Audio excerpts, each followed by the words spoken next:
Autosport is presented by Honda and Honda HPD, the SVRA. And if you haven't checked on SVRA lately, you need to look into them.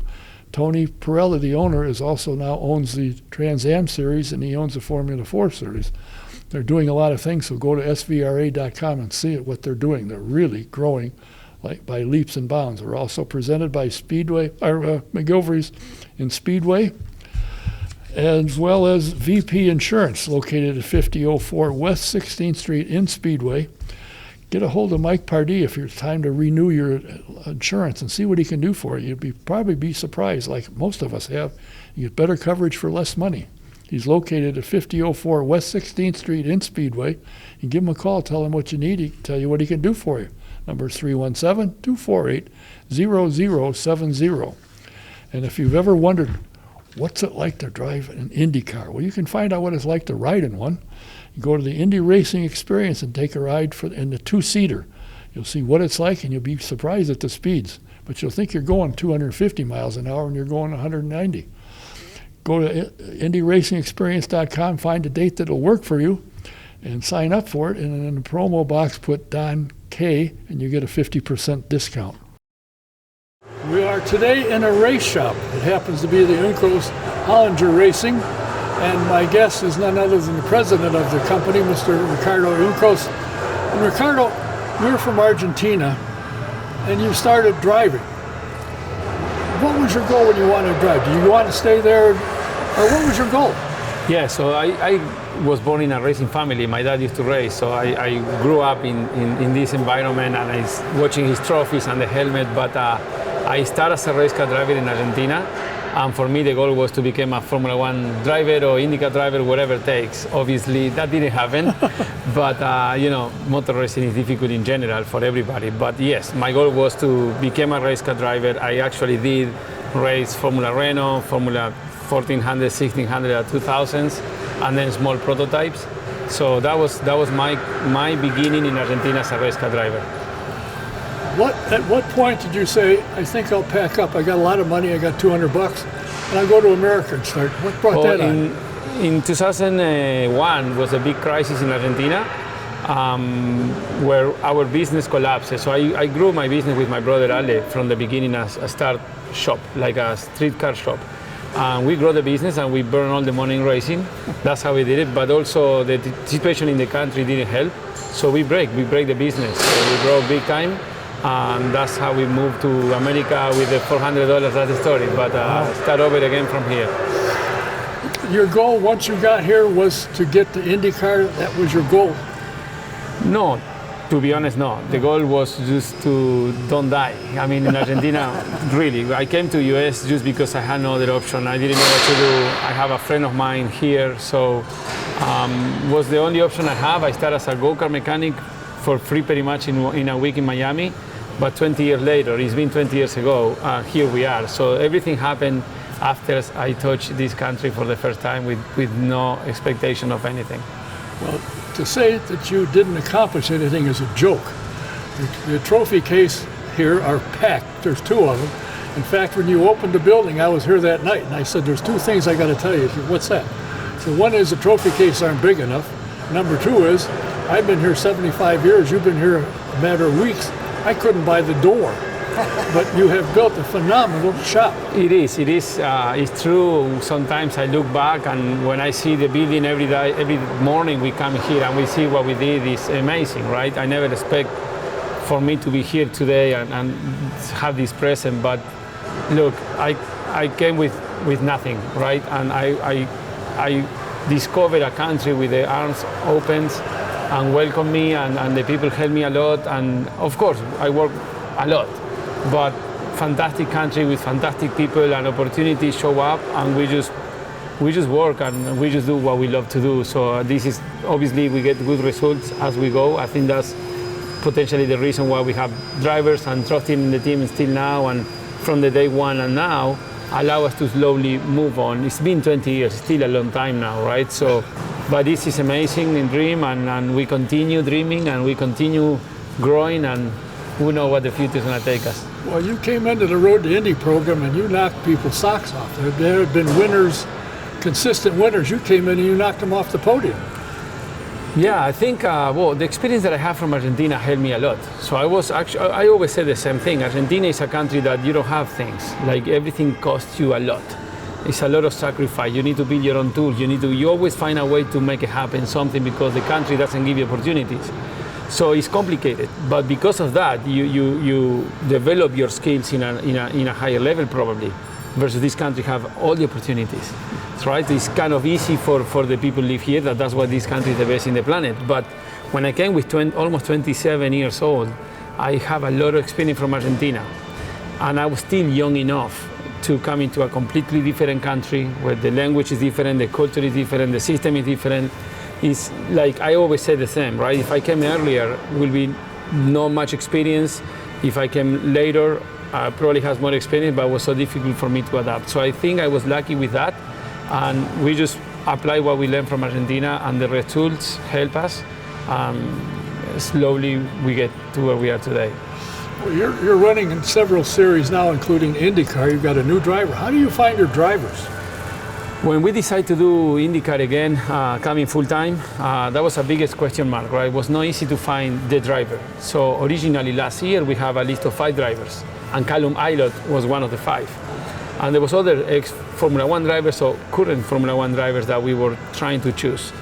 In my view, with the car, with the halo and the aero screen and all that, modification changed tremendously. You see all drivers with a lot of experience are driving this in a way for a young kid will be probably no preconcepts of the new car.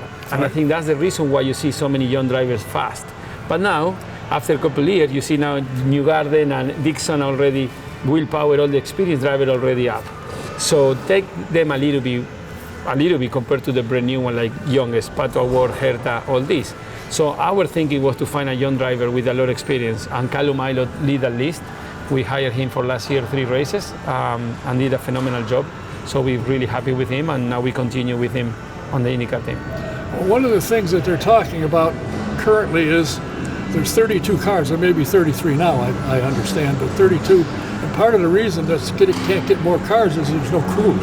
Because they're running 26 cars full time, so the crew is gone. That can be potentially one of the reasons. Another reason can be the IMSA actually, with the new manufacturers and the new rules during last year, are taking a lot of people to that program away from INDYCAR as well, because I know a lot of people also went in that direction. So clearly this INDYCAR car is very complicated. It's a high level open wheel, like top in the planet. It's really difficult to find this type of people.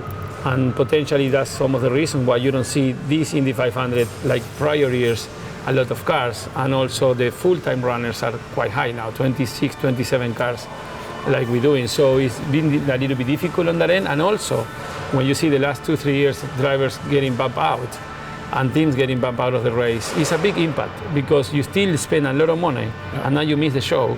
So now you think 3 times before you decide to do it or not. So that's maybe another reason.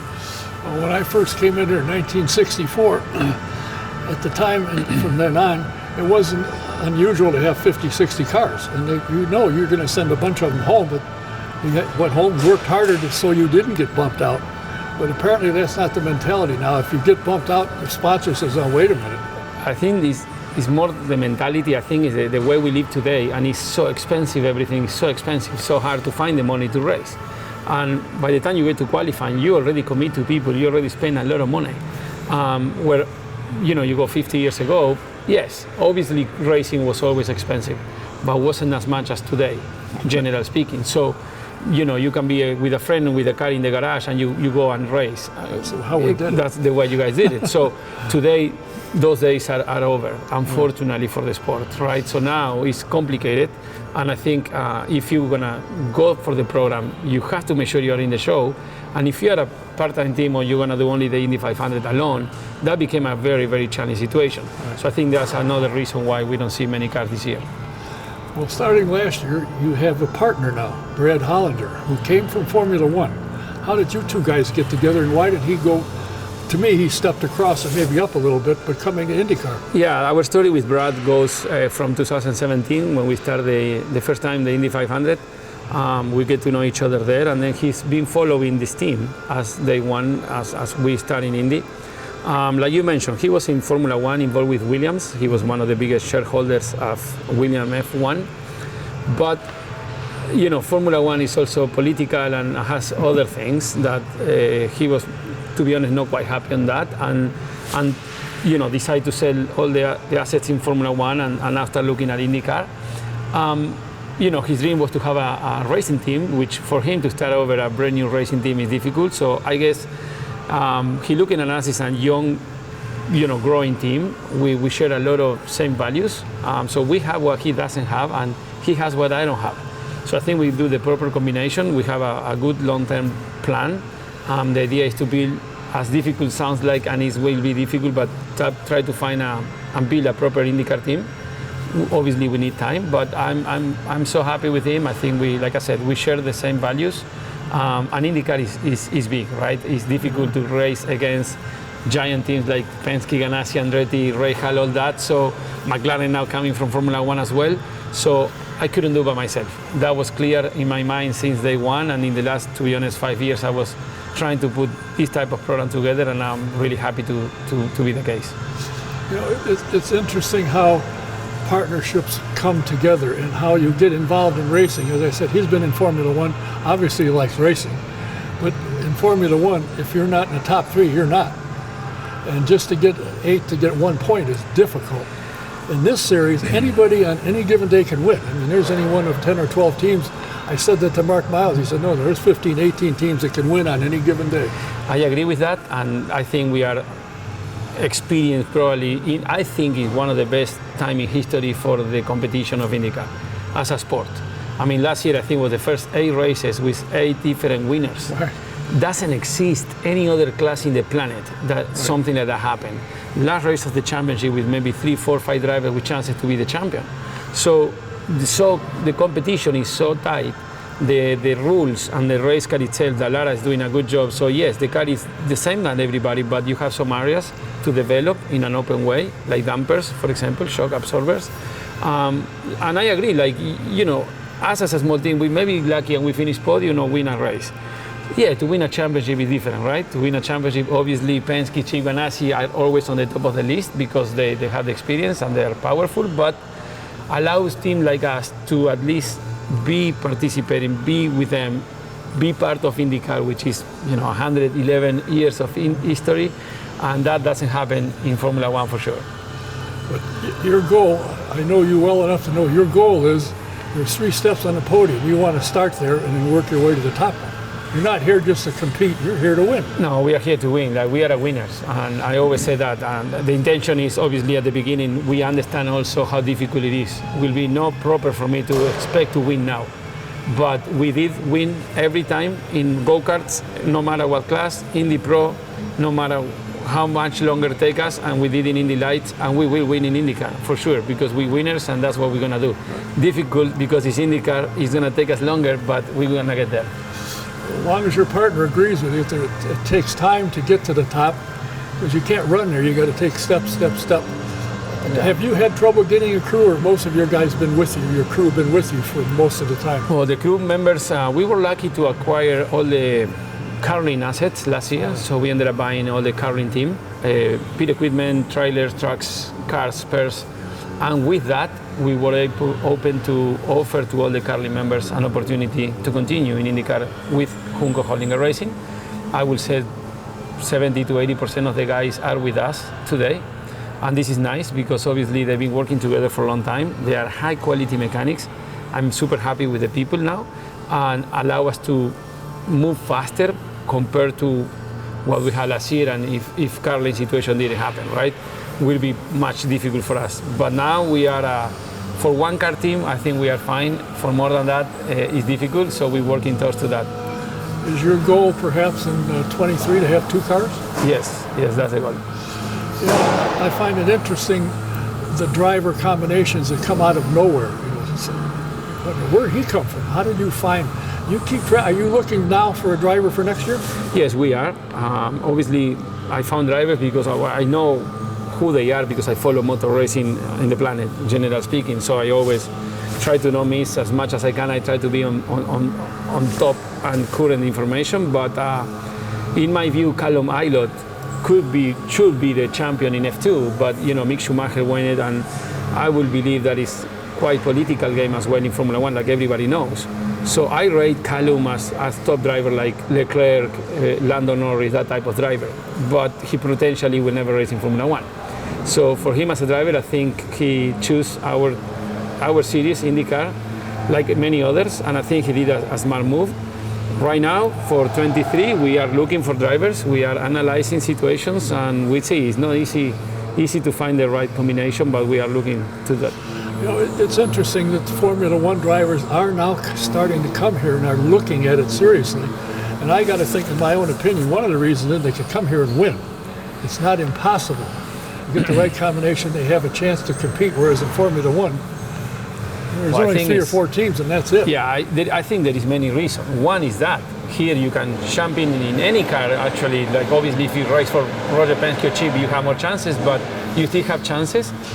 The money value is a big difference. The political doesn't exist. And the other thing is the champion of F2 is not racing. So even the Formula One model, even if you became the champion, if you win, is not enough. So you only need the money, clear to me. So if the champion of F2 is not racing in Formula One, something is wrong over there. And when you look at here, INDYCAR in general, you can't compare. You cannot compare. So it's actually natural that people like Callum and other drivers are coming and will continue to come here. Yeah, but the neat thing is, with them coming here, the European exposure is far bigger than it would have been. Because the fans of Romain Grosjean are following, the fans of Marcus Ericsson following. They watch, so it's expanding. Exactly, and I believe that's the reason. I mean, we are a global class. We have, 14 different countries maybe represented by the drivers. Yeah. The opposite of NASCAR. Let's say NASCAR is the motor racing, the biggest in the US, but it's used for here. It's just American way of motor racing. INDYCAR is just global. And because it's global, like I agree with you, when Grosjean coming, Ericsson, all these Chilton, Rossi, all these Formula One drivers that are coming are bringing with them the fans, even Callum. Callum has almost 200,000 followers in Instagram, right? So more than maybe, so that's good for us. Oh, absolutely. But I believe also because we are global, we also INDYCAR needs to work a little, and I think they're doing this a good job, and we need to grow on the international marketing side. I would love to go back and race outside US as well, because we are a global series. Well, it's easy to say, it's fun to go. I worked for a team when we used to go overseas, and to pack up all the equipment, that was a week in itself. Yeah. Just packing everything and get boy. But anyway. No, I know it's a complication, but today there is easy ways to do technology, and all that helps. It's interesting now. You have been back to Argentina recently. Yeah. When you go there, does the sports world know you're there? Do they come knocking on your door like I do?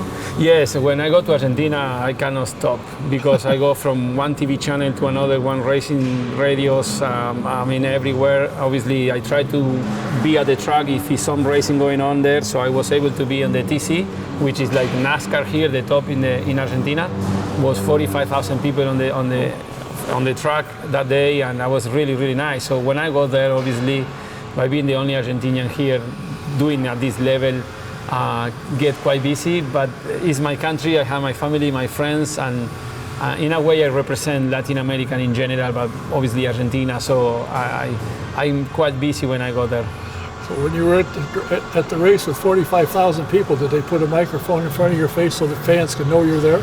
Yeah, they did actually. Last time I was in the live interview for the track, and there was a presentation for the sponsor actually of the race. He's a friend of mine, so I was actually his guest on the house. So I get the chance to have a lot of interaction with the fans like never before. So it was quite nice. Well, that's good, because you're a guy who will bring fans, will be fans. You're one of the owners that I can call, and when you have the time, you'll do it. Now, it's taken a few weeks to get this to happen, but when you have the time, you're available. Yeah. And I enjoy that, and I know the fans you have. It's amazing what emails and stuff I've gotten is, where did Hollinger come? What's the deal with that? So I pass on what I saw. So you do have a following. Your driver is from England. He's living here locally now. Good. I hope, since I know the president of the company, I can get him as a guest on Autosport. Absolutely. He actually moved to Indianapolis. He has an apartment, so he's living here. He's actually going to to train every day. He's doing his job. I think I'm really happy with him, and obviously for him it's a good opportunity as well as a professional driver. But I'm happy to call him anytime and have an interview with you one-on-one. That would be nice.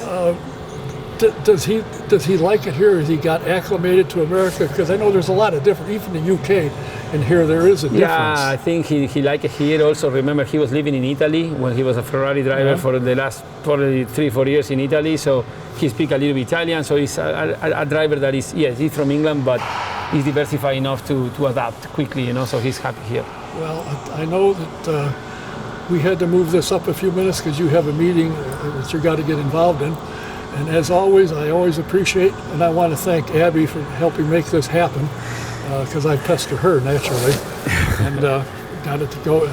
We wish you nothing but the best, and you've had reasonable success in INDYCAR when you had Kyle Kaiser driving, but now with this new aim and your new partner who wants to succeed as you do, the two of you will get there, I'm sure. Yeah, I think it's difficult, right? But I have good feelings. Like you said, you mentioned Kyle Kaiser. Obviously, Kyle was by far the longest driver in our team, big part of this family. We did a lot of things together, winning the Indy Life Championship with him.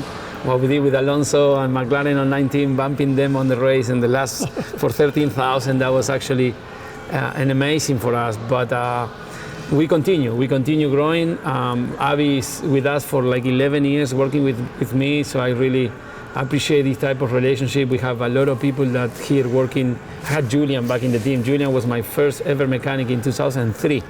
So we are like 19 years together, and he's still working for us. So that speaks good about who we are and how loyal we are with people as well, and vice versa, which is, like I always say, right, it's a group of people to make something happen. It's not just me or just one person, and this is a racing team itself as a whole, and I think we have a good chemistry, and that review is so high.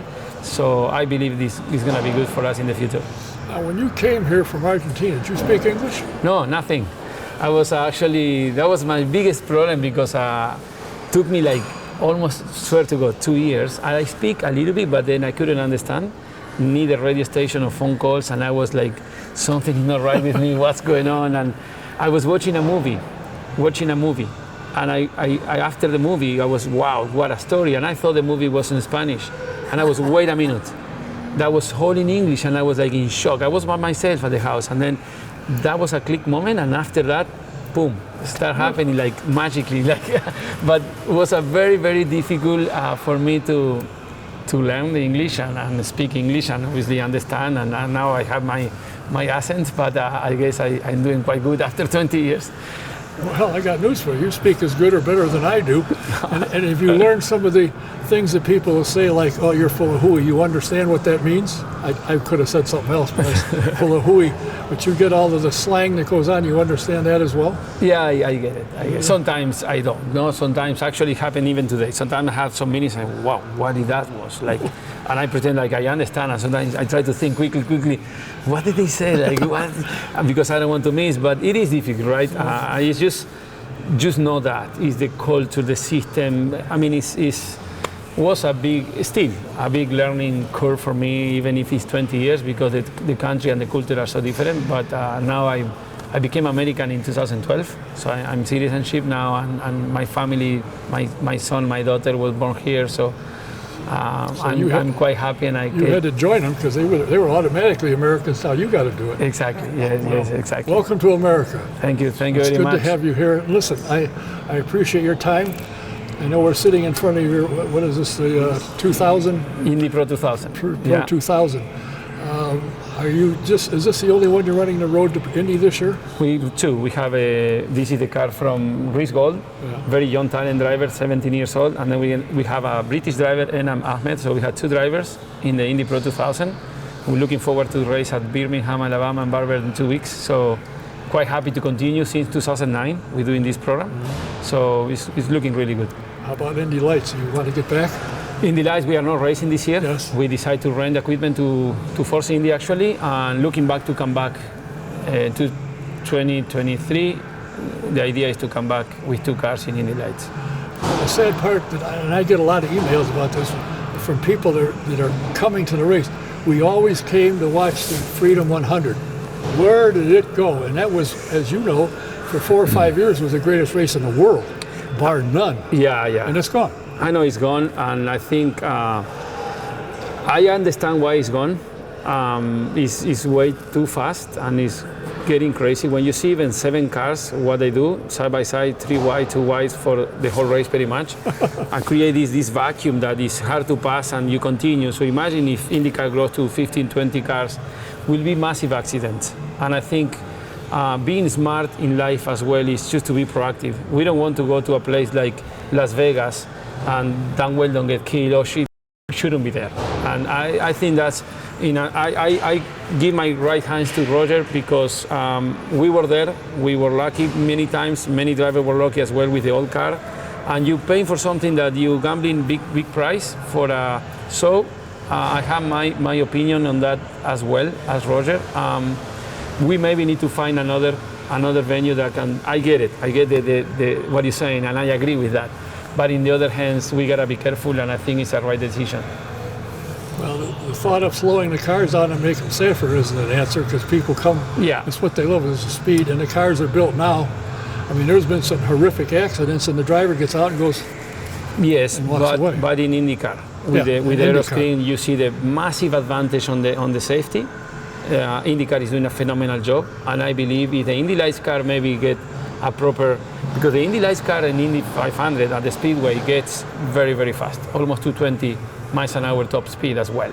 So if that's the case, I think we should go back for sure, and maybe it's on the mind of Roger. But look, we need to see, and we need to be smart, and together we make decisions as a group. Well, I've heard that he's waiting for the new car to come out and see how it is safety-wise before he makes the decision finally whether it'll come back. And of course, the aero screen who was it? Just got it. Was it your driver that got Our hit? driver, yes. Yeah, your driver yes. that got hit. Yeah, we crashed. Harvey crashed in front of us, and we were hitting all the debris. And one of the suspension pieces was right to the driver helmet, and get to knock the aero screen, drop it, and that's we had the footage. I think INDYCAR also posted, and it's amazing how good the impact was absorbed by that piece. The aero screen is doing what he's supposed to be doing. The story will be different without, for sure. And I think it's, once again, I think Jay Fry and all INDYCAR people are doing a phenomenal job in be proactive, because it's easy to be reactive, right? Oh, we have a big accident, someone died, we don't go there anymore. Like Las Vegas, well, we'll be smarter not to go the first time. And that's, I think, what we be smart needs to be, and I think INDYCAR in that, I'm really happy, and I think they're doing a good job. Well, it saved your driver, and a lot of people squawked, but once they saw that, and once Jay released the video of it, they went, oh, yes, it does work. It was scary, to be honest. And of course, unfortunately lost Justin Wilson to get the program going, but yes. Now it's working. This is life. Obviously, we learn from those things. And Stefan, Justin, unfortunately, was that driver that 1 in 10 million situation wouldn't happen. But life is that way anyway, right? We are today here, and we don't know tomorrow anything can happen to anybody. But I'm really happy to what INDYCAR is doing on that sense. Well, we're happy that you took the time today, and I wish you nothing but the best. And I noticed the test you had at Sebring. This car was right up at the top. Yes. This young man at 17 years old knows how the pedal works. Super fast driver, super talented. He's learning a lot this year compared to last year. We have him last year, and this year is another person. I'm really happy, and he's growing massively. Good future ahead of this kid, like Enam as well, and a lot of drivers in the road to India as well. I think we are doing a really good job on this. Looking forward for INDYCAR, and that's a good good program. Well, gee whiz, you see a kid is learning, but what disturbs me a little bit is the driver gets, yay, he went fast, but there's 6 guys around him that allowed him to go fast, and I think, to me, this is the ultimate team sport. If a lineman misses a block in a football field, a quarterback gets knocked down, he stands up, and something happens with the mechanic, they don't give him a car, he could get hurt. Yes. So to me, this is a huge team effort. Huge, and the mechanics are the guys nobody knows, and they work a lot. They are under pressure because we always, last minute deal, we always have to rush. They gotta focus a lot on concentration on what they're doing, because a mistake on the mechanics, any piece of the car that fails is an issue. And there is a kid inside the car driving a lot of speed. So the tension in the team, that's why it's so important, the chemistry and the system in place, and who's the team, right? What conform all these people, the team, to go higher. But it's a lot of dynamic and complexity inside a racing team, so it's all part of this, right? Well, in my mind, there's two things. You got to have a driver that understands the car. They give him the car to drive, and he has the courage to know that, or the confidence that they gave him the car, and he'll stab it and go. Absolutely. So it all works together. He tells him what he needs, and he gives and it to him. And you build the go. relationship as you go. You know, Yes. the driver needs to trust, and we need to trust the driver, and it's like you said, it's a team effort, 100%. Well, you're on your way from here, you're going to Birmingham, and then, of course, there's something going on across the street here at 16th and Georgetown. Yeah. We wish you nothing but the best. Great success with your first team, with you and Brad Hollinger, when you go to your first 500 as a team. Good luck to you. Thank you very much, Don. It's a pleasure again be with you once again. I know I'm being difficult to get. I'm always super busy, but I appreciate you always follow us, and I feel like you are one of my best fans to the team, so I really appreciate, and obviously thank you and wish everybody the best. Thanks for being here. Thank you. My guest today has been the owner, co-owner, president of Juncos Hollinger Racing. Watch them. They got a good car, good team. They're in it all. We wish them nothing but the best. Thanks for watching. I'm Don Kay as a host. We've got a couple more things coming up, so follow us. Until the next time, Don Kay saying thanks for being here. Thanks for watching. See you again.